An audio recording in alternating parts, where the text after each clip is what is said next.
The message came in at 4 in the afternoon on a Tuesday in February from a woman in the Philippines I'd never heard of, and the second line was a name. Aniceta. Not Gloria. Aniceta. A name that isn't on my birth certificate, isn't in the adoption folder my mother kept in a shoebox, isn't anywhere in 72 years of paperwork. And a stranger in a town I had to look up was using it like it was hers. Above her message, my laptop had a list. 6 people, 6 new matches, all of them near relatives, all on one small island. And the top one, the site had put in a box by itself. Close family. I read it 4 times, standing up. Her name was Lourdes. 58, she said. Jagna, Bohol. She wrote in careful English with the commas in the right places. She said she believed I was her mother's first child. She said her mother was Feliciana Ompad, that Feliciana had a daughter in March of 1954, and that the daughter was baptized Aniceta. And after that, there was nothing. I'm Gloria, 72, 31 years carrying mail in Dayton, Ohio, most of it on 4 routes on the east side. I was adopted in 1955 by Howard and Ellen Pratt, and the foreign birth record Ohio typed up for them in 1957, copied line for line off the visa papers that came over with me, says I was born in Cebu. Cebu is not Jagna. It's a different island. So the question was never whether those 6 people were mine. The numbers had already answered that part. The question was why a young woman with a name and a house had let me go at 20 months old, and what it was going to cost me at 72 to get written back into a family that had already lived an entire life without me. I didn't answer her for 9 days. People think that's cold. Mail teaches you that anything at all can be printed. I have carried official-looking envelopes to men who were 3 people using one name. Twice in my career, I got change of address cards, filled out correctly and signed, that were somebody trying to steal a widow's checks. Paper doesn't make a thing true. A postmark makes it likely. Everything in between is ink somebody chose to buy. And I had wanted this my whole life, which made it worse, not better. When you have wanted a thing for 60 years, you are the easiest mark in the county. So on the 10th day, I wrote back 1 paragraph. I said, I'm not going to argue about faces. Don't send me pictures of people who look like me. Send me a document with a date on it, and tell me exactly where the document lives. She sent 4 photographs. The first 3 were what I'd asked her not to send. Her mother in a doorway. Her mother in a blue dress at somebody's wedding holding a small boy on her hip. The 4th one was a page. A ledger page, photographed at an angle, with a thumb in the bottom corner. The column headings printed in Spanish.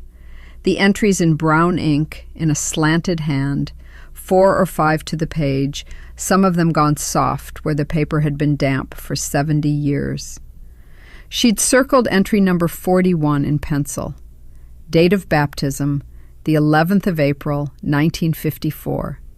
Name, Aniceta. Born the 14th of March, 1954. Mother, Feliciana Ompad, soltera, which means single. Godparents, 2 names I'd never seen. And in the column where the father goes, a dash, not a blank. Somebody had taken the trouble to draw a short horizontal line, the way you strike out an empty space on a form so nobody can write in it later. What got me wasn't the name. It was the 14th of March. My Ohio paper gives my date of birth as the 14th of March, 1954, and my place of birth as Cebu, Philippines. same day, same year. Wrong island. Whoever filled out my American paper kept the one thing they had no reason to keep and changed the one thing that would have let anybody find me. I had written 2 letters in my life trying to find myself, one in 1994 and one in 2008, and I addressed both of them to Cebu, and both of them came back, and I took that as my answer and stopped. I called my son that night. Neil is 47, he lives in Columbus, and he handles claims for an insurance company, which means he gets paid to assume that the story he's being told is the flattering version. He didn't say congratulations, he said, "What's the estate?" I said there isn't one. These are people in a small town. And he said, "You don't know that. You've known these people 11 days and you don't know that." Then he said the sentence I carried onto the airplane. He said, "Mom, nobody looks for 20 years out of curiosity." I told him he was being ugly. He said, "I'm being early." I bought the ticket that Sunday.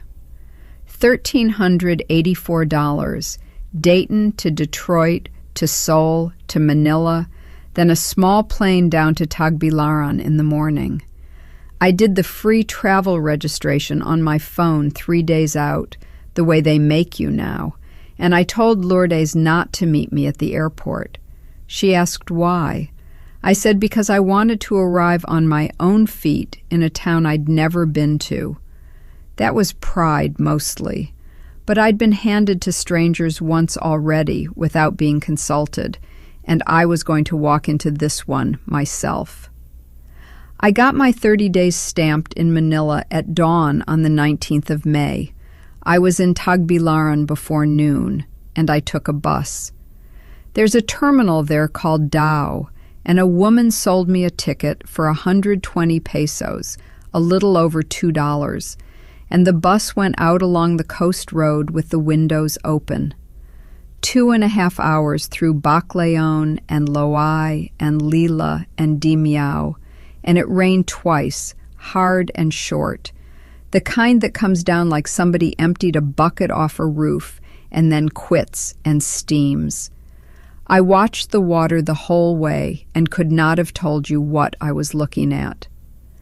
I got off at the market in Jagna at 2:40 in the afternoon with 1 suitcase and a plastic bag from the Manila airport.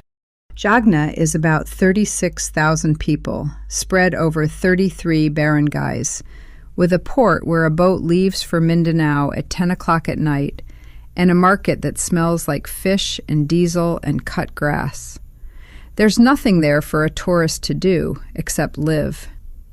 The house is in a barangay called Cantagay, concrete, tin roof, painted yellow on the front and never painted on the side, a mango tree, and about 20 plastic chairs that had obviously been carried in from 3 different houses.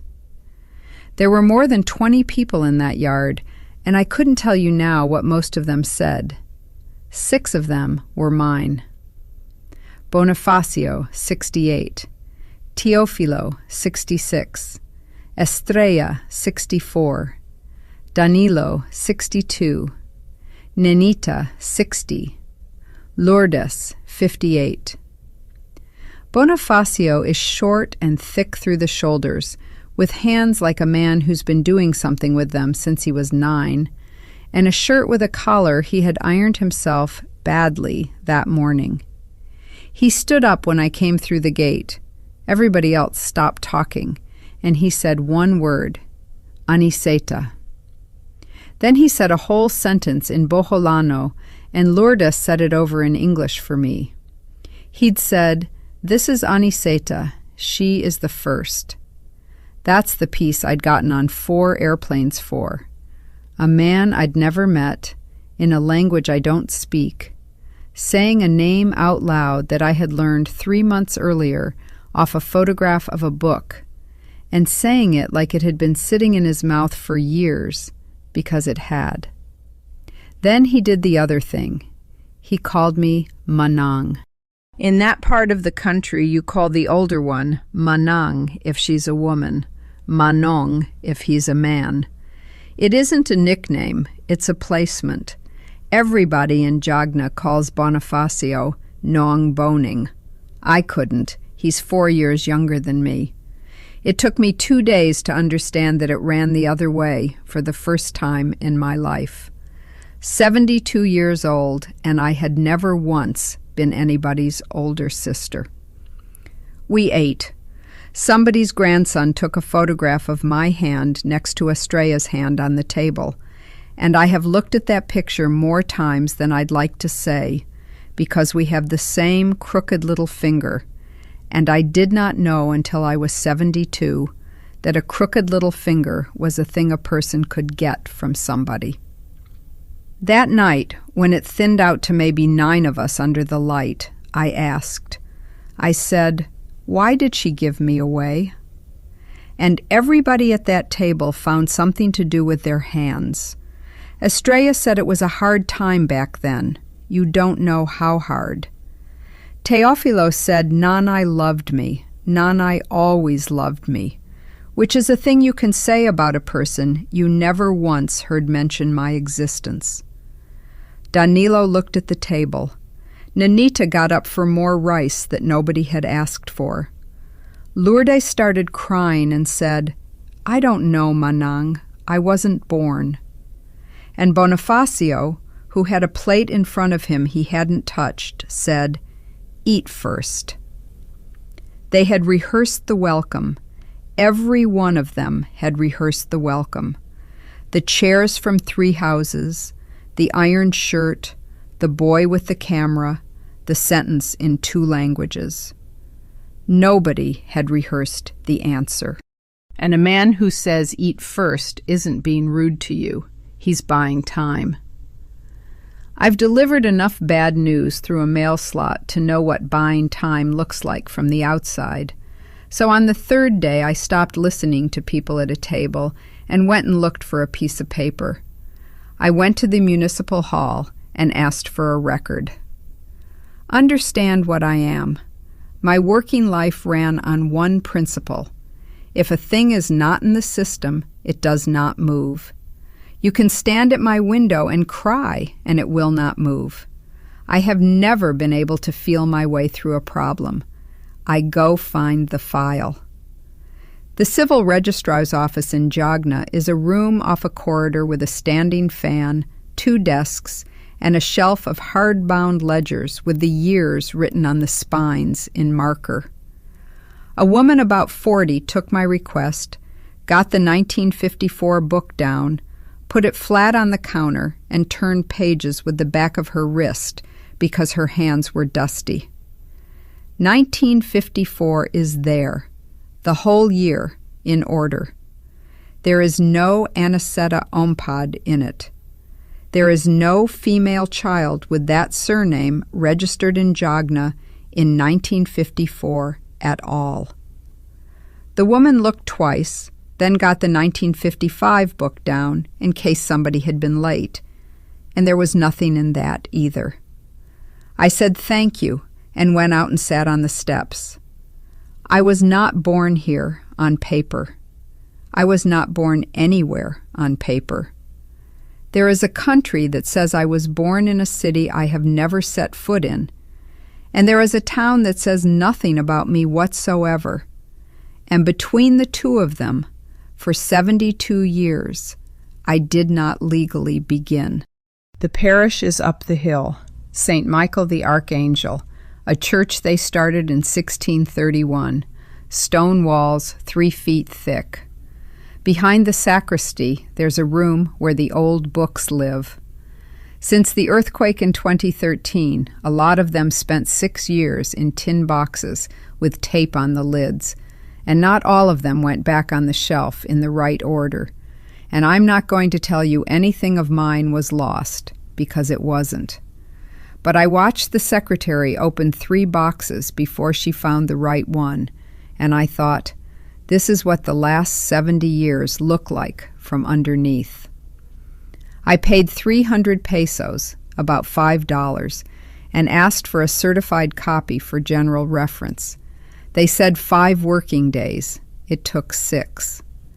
While I waited, Lourdes showed me how she'd found it. Every year, on the 14th of March, our mother had a mass said. Not for a person by name.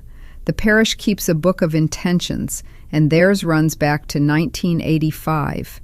And in it, once a year, in March, there's an entry, paid for by Feliciana Ompad Lofranco. And where it says the intention, it says only that it's a special intention. 26 years in a row, 1985 through 2010. Nobody in that family knew. She'd walk up the hill on a weekday morning and pay whatever the offering was that year and come home and put the rice on. In 2016, Lourdes went to the parish secretary and asked what a woman means when she does that every year on the same date and never says a word about it. And the secretary said, "Look in the baptisms for that date." That's how they got the page. That's how 6 people in Jagna knew a name that has never appeared on any document I have ever owned. I asked Lourdes how she knew to go looking in the first place, 10 years before that. She said Nong Boning gave her the name in 2006. I asked Bonifacio where he got it, and he said, "Nanay told me," in a way that closed the subject, and I let him close it. And that was my mistake for another 10 days. The certificate came on the 1st of June. It repeated the page, and it added 1 column I hadn't been able to read in the photograph, where the priest's hand had gone thin. It's the column for status at birth. 1 word in Spanish, and the word means what you think it means. The priest turned to another book while I was standing there and found the second entry without me asking, because he'd already looked. The 2nd of February, 1957, Feliciana Ompad, 23, single. Eduardo Lofranco, 27, married in that same church 3 years after me. I put my Ohio certificate on the table next to the copy because I'd rather show a thing than have it found. He read it. He looked at the book and at the Ohio paper, and he said, "The date is correct, only the island is wrong."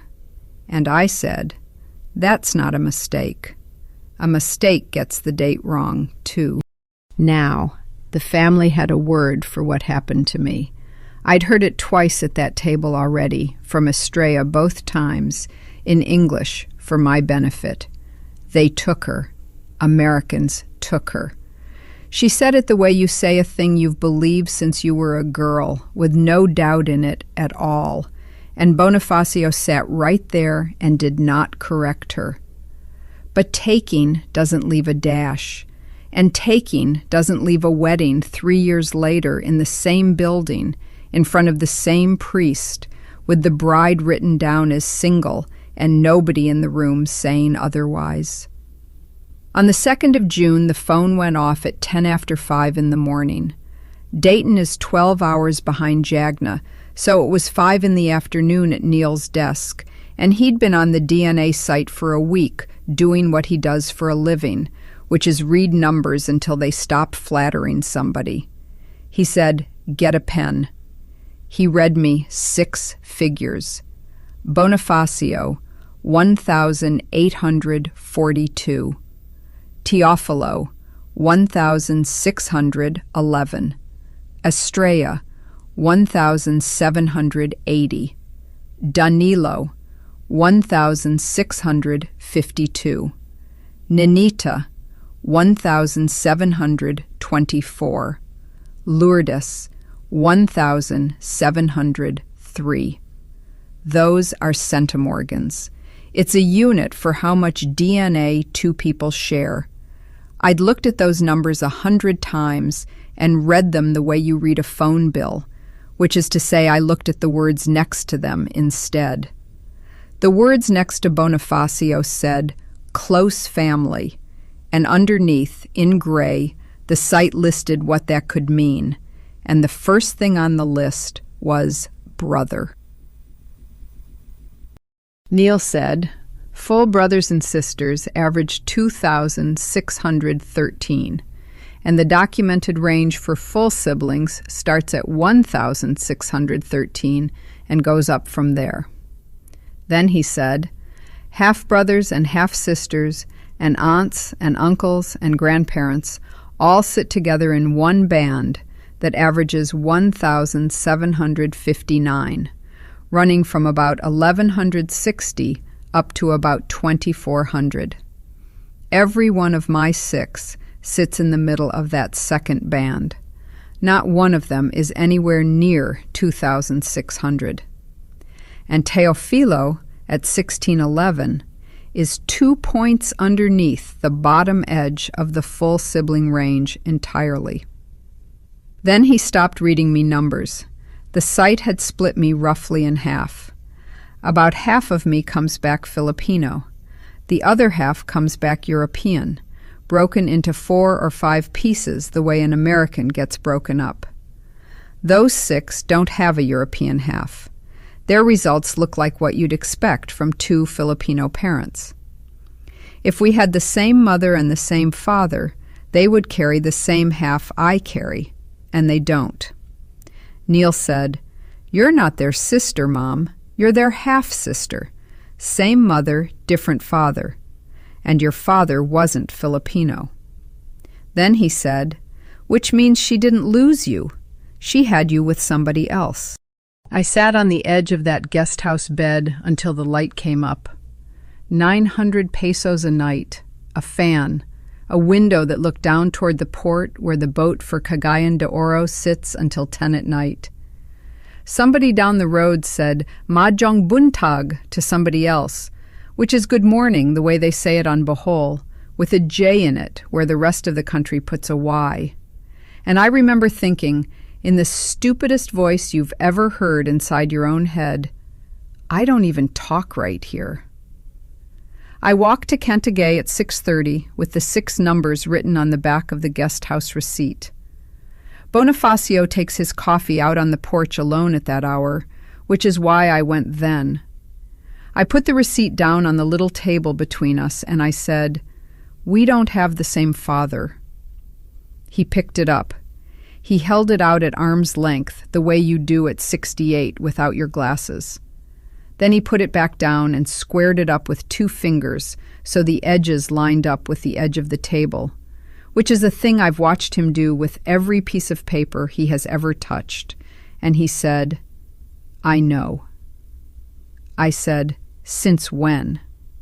He said, "Since I am 12. 1970. He was 12 years old, and it was night, and he was supposed to be asleep, and his mother and her older sister were in the kitchen arguing about school money. And his aunt said a sentence to his mother that he has never in 56 years been able to put back down. She said Feliciana had already given one away, so she could stop acting poor about the rest of them. He asked his mother about it that same night, and she told him 4 things and never told him again as long as she lived. A name, Aniceta. A month, March. A boat, and the word Americano. That's the whole inheritance. The rest of it he got out of that aunt, a piece at a time over the years, because she was the one who let it out in the first place. A boat came into Jagna in the summer of 1953 because Jagna is a port and boats have been coming into it for 400 years, going down to Mindanao and back. It stood a few weeks. There was a man on it who worked on the engines. She was 19, going on 20. Bonifacio doesn't know his name. He doesn't think his mother knew it either, and either way, it's gone now, and there is no list I can write to. I asked how it happened, the giving. He said in 1955 a priest arranged it. There was an American couple who'd already been approved and were already in the country, waiting in Cebu. And I sat on that porch and heard my whole life reorganize itself around one small fact. The papers were made where the couple were, that's all. Nobody was hiding me. Somebody in an office in Cebu wrote down the place he was standing, kept the birthday because the birthday was on the baptism, and went home. 2 letters in 14 years, both to the address of a clerk's convenience. Then I asked the question I'd flown out there for, the second time, in daylight, to a man who couldn't do anything but answer it. Why? And Bonifacio said, Manang. In 1955, a woman here with an American baby and no husband. Nobody was going to marry that. He didn't say it cruelly. He didn't say it as an accusation against anybody, not against her, not against Eduardo, not against the town. He said it the way you'd say the road floods in August. It isn't an opinion about the road, so there it is. I was not stolen. I was not lost in a war or a mix-up at a clinic. I was moved out of the way so a wedding could take place, and the wedding took place, and 6 people came out of it, and every one of them was standing in that yard with a plate in his hand because of the space I left. I said, she gave me up so she could have a life. And Bonifacio said, that is one way to say it. I asked him why he'd let Estrella sit at that table 2 nights before and tell me Americans took me. He said, because Estrella believes it, and Nanay is not here to be asked. Which is either the kindest thing a man ever said in front of me, or the biggest lie in that house, and I have not decided, and I've had all summer. Here's what changed after that porch, and it wasn't what I expected. I'd thought the why was the wall.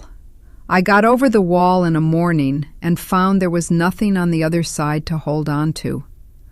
A girl of 22 made an arrangement in 1955 and then went and had a whole ordinary life a long way from mine and paid for 1 mass a year and never once wrote to Cebu.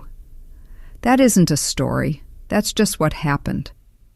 On the 3rd of June, my 16th day in Jagna, a woman named Maricel drove up from Tagbilaran with a folder. Maricel is Bonifacio's daughter, 41, and she works at a bank.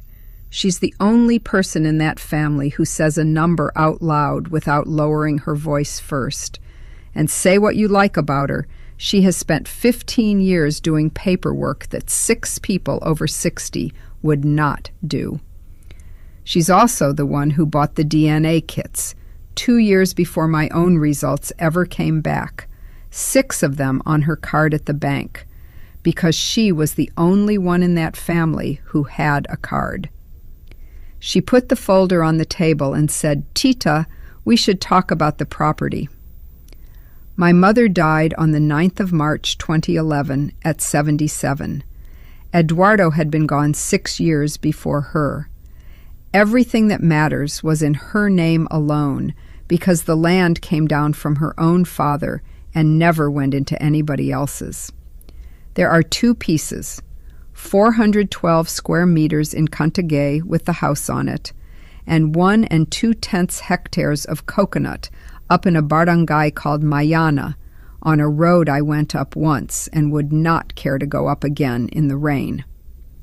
The number they use for the whole thing is 2,600,000 pesos, about $45,600.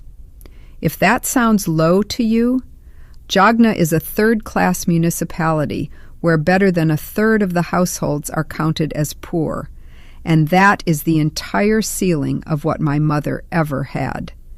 15 years, and they have not been able to close it. The tax was never the mountain. There was a national amnesty on exactly this problem, and under it the tax would have been 6% of what was left after the deductions, about 36,000 pesos, flat, with nothing running on top. It closed on the 14th of June last year. My mother would have qualified. They missed it by a year because Danilo wanted to wait for one more copra season, and then it was gone. What they have never had is the rest of it, the surcharge and the interest that have been running since September of 2011.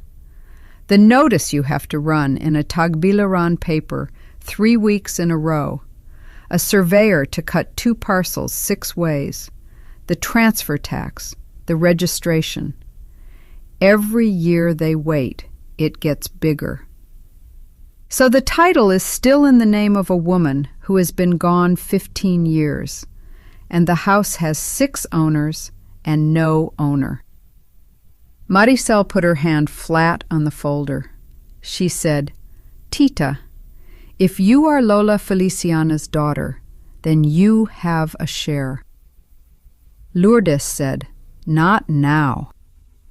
Maricel said, "When?"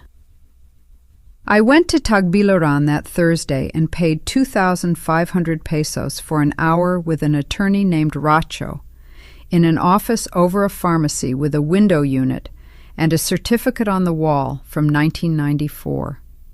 He told me 3 things, flat, without once looking pleased with himself. 1. A foreigner cannot buy land in that country. Everybody knows that part. But the Constitution carves out one exception, and the exception is inheritance. Land can pass to a foreigner by succession. So a blue passport does not by itself take me out of my mother's estate. 2. Under their family law, a child born outside marriage inherits from the mother at half the share of a child born inside it. 6 of them at 2 parts each is 12. Me at 1 part, 13 parts. My part of 2,600,000 pesos is 200,000 pesos exactly, $3,500. 3. And this is the one that changed the temperature in the room. When a family divides an estate without going to court, the document carries a line in it that says, "No person shall be deprived of his lawful participation in the estate." And for 2 full years after they divide it, anybody who was wrongly left out can walk into a court and open the whole thing back up. Which means that from the afternoon Bonifacio stood up in that yard and said Aniceta out loud in front of 20 witnesses, I stopped being a long-lost sister and started being a defect in their file. They cannot safely close a partition that ignores a person all of them have publicly acknowledged. My existence, which none of them created, sits on top of 15 years of unfinished paperwork, like a rock on a stack of receipts. I went back to Jagna on the bus, and I did not handle it well. I sat at that table on a Thursday evening with Lourdes and Nenita, and I said, "How long have you known about the land?" I said it in the flattest voice I own, and everybody there heard the sentence underneath it, because there was only one sentence underneath it. Nenita put her cup down and left. Lourdes went inside. She was gone long enough that I started composing an apology, and then she came back out with a composition notebook, blue cover, corners gone soft, the kind kids use for school. 2006 through 2019, every letter she ever wrote about me. Not summaries, the actual drafts, the dates, what the postage cost, who she sent it to, a national agency in Manila, 2 adoption registries in the States, a convent in Cebu, because somebody at the market told her the nuns kept lists, and 2 letters to the civil registrar in Cebu City, one in 2007, one in 2013, both with the replies stapled behind them, both replies saying, "There is no record." Cebu. She wrote to Cebu. I wrote to Cebu. She was 39 and I was 54, and we were both mailing letters on 2 sides of the planet to the same wrong island, and neither of us had any way to know it. Then she sat down on the step with the notebook still open on her knees. She said, "Manang, in 2006, Nanay was alive. There was no land to divide. There was nothing to sign. I was 38. I was only looking for whoever it was Nanay was paying for every March." And then, because she is honest, she ruined her own moment. She said, "But Maricel is not wrong. We need to finish this. My brother is 68. Both of those are hers at once. She looked for me for 20 years for no reason at all, and she also needs me to sign something, and neither one cancels the other, and anybody who tells you families sort neatly into one or the other has not been in a family." I went back to Racho on the 16th of June and asked what taking my share would actually look like. He said, "First you'd have to become her daughter on paper. Affidavits from your brothers and sisters do not do it. The law names the proofs. The first is a record of birth in the civil register. The second is a document the parent signed acknowledging the child. I have neither. My mother signed nothing in her life about me, unless you count 1 Mass a year with no name on it, and you cannot count that. There's a third road in their law for people with nothing. You show you openly lived as the child, and the whole town treated you as one, and DNA rides in on that same road as one more way of showing it, not as a shortcut around it. I have none of the first part. I was in Ohio. And the whole road has a gate on it. That action had to be brought while the parent was alive. That door didn't close in my face. It was never open to me one single day of my life. Which leaves one thing. Get myself written into the civil register first, and then stand in a court and argue that a record my mother never saw and never signed still says something about my mother. He said the other side would have their answer to that ready in one sentence. Years, he said, and would not put a number on it. And when a lawyer will not put a number on it, you have your number. He said, you should understand how it will be captioned. In this kind of case, your brothers and sisters are the respondents. That is simply how it's written. It doesn't mean they oppose you, but it will be printed that way, and it will be read in this town that way for as long as it runs. Meanwhile, the penalty on a 15-year-old estate tax climbs every month the file stays open. The other road is 1 page with my name on it.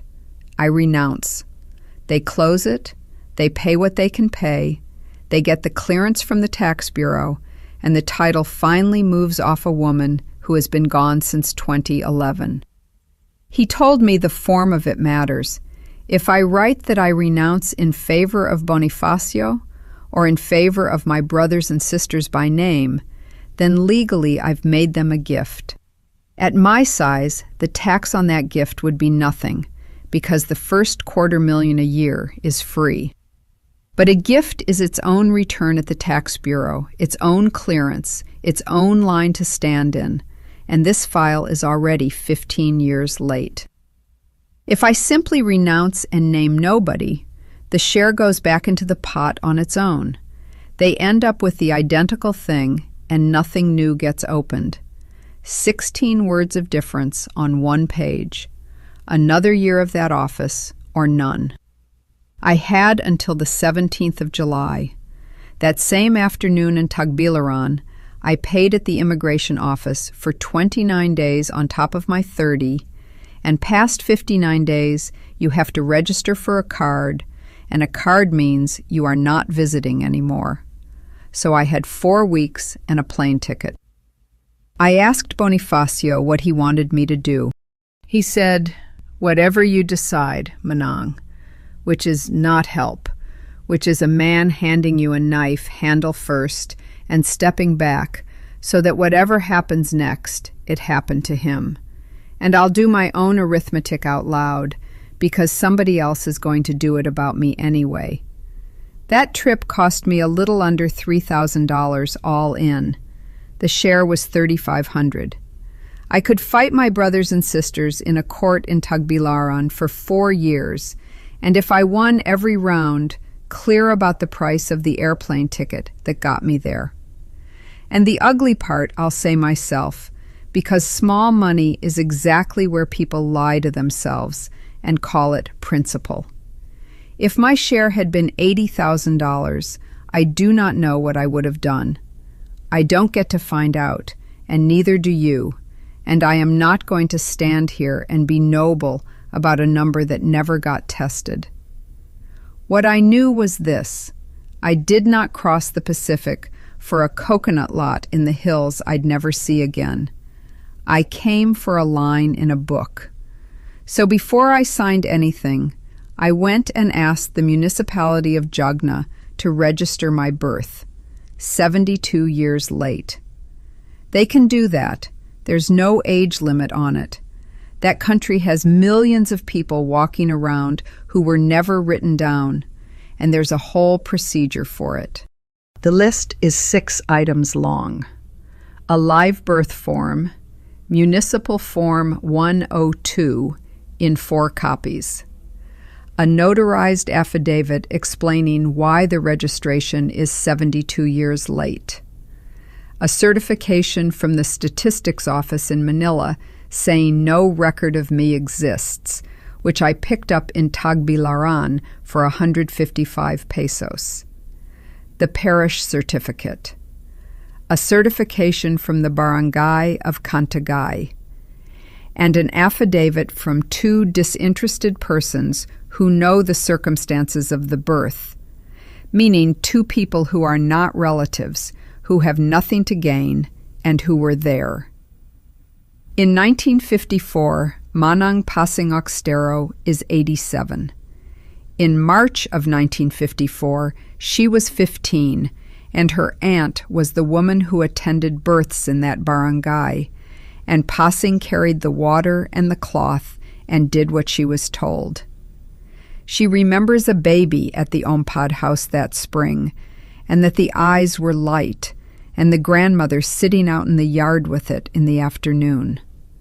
She speaks Boholano and nothing else. So on a Thursday morning, I sat on a bench in a house with a dirt yard and a dog under the table, and my brother, who is 68 years old, translated for me, sentence by sentence, the words of an 87-year-old woman who saw me the week I was born. He'd say her line, then stop, then say it in English, then wait for her again. It took a very long time. Neither of them hurried. Twice he got to the end of a sentence and just sat there, and I said, "What did she say?" And he said, "Wait." And when we stood up to go, she took hold of my hand with both of hers and called me Inday. That word means girl, roughly, daughter, roughly. When an old woman on that island puts it on you, it is not a translation problem, and it is not manners. It's a decision she has made about where you go. I have been called ma'am by strangers for 40 years. An 87-year-old woman put me somewhere, and it went through me like hot water. The second one was Nong Berting, 85, whose family's ground touches the Ompad ground up the slope. He signed his affidavit, said about 9 words the entire morning, and would not take the ride we offered him. The registrar's office did not just open the gate for me. I laid my Ohio certificate on that counter myself, because it was going to surface either way, and I wanted it to surface from my side. The registrar is a woman of about 55. She read it twice, went quiet, and told me the truth, which is more than a lot of offices will do. She said, "Ma'am, we cannot have 2 births for one person, and there is no instruction for this. I have to ask Tagbilaran."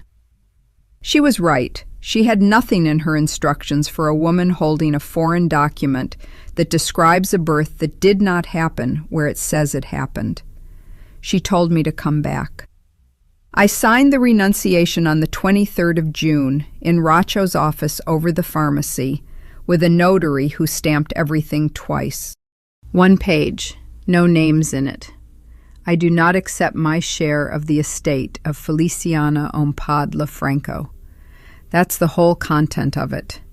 Bonifacio drove down with me and sat out in the corridor because he said he did not want to be in the room.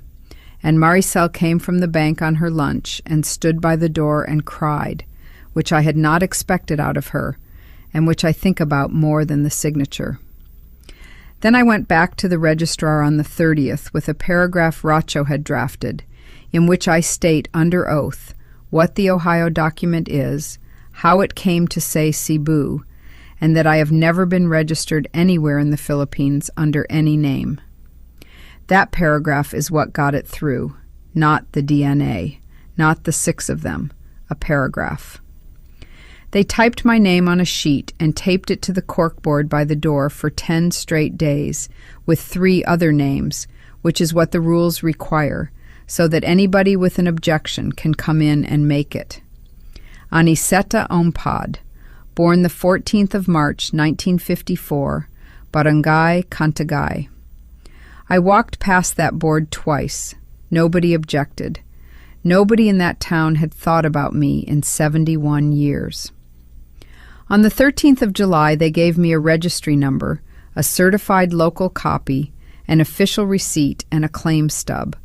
155 pesos for the certification from Manila, 300 to register, 250 for the notary, 100 for the copies, 805 pesos, $14 and change. The document has my mother's name on it. Where the father goes, it's blank. Racho told me one more thing in the doorway on my way out. A child born in that country before 1973 to a Filipino mother outside of marriage is a Filipino citizen from birth, not naturalized, not granted. From birth, with nothing to sign and nothing to elect, because the rule about choosing your citizenship at 21 only ever applied to children born inside a marriage, which means I have been a citizen of that country for 72 years, and there was simply nobody who wrote it down. Proving it means one more copy, the one Manila prints, not the one Jagna does, and that one takes months to even exist. He would not guess how many, and I did not push him. Here is the trade in 2 dates and 2 numbers. On the 23rd of June, I signed away 200,000 pesos, and on the 13th of July, I paid 805. And what I bought with that trade is 1 line of ink in a municipal ledger in a town of 36,000 people. It gives me no citizenship today and no land. It does not buy me 1 day in that country that any tourist off the boat can't buy at the airport. If you're sitting there thinking a woman my age should never sign away a share of anything, say it. You're allowed. I've thought it myself at 3 a.m. with the fan going, and I'll think it again. I came home on the 14th of July with a tourist stamp in my passport and 57 days of my life spent. If I go back, and I mean to, I go back the same way, standing in the same line in Tagbilaran when the 30 days run out. 6 people of my own in that town, and not 1 line anywhere that entitles me to stand in it. Neil drove over from Columbus and met me at the airport. He carried the suitcase out to the car and didn't say anything until we were on the highway. And then he said, "So I was right about the estate." I said yes, there was one, and there was money in it, and you were right.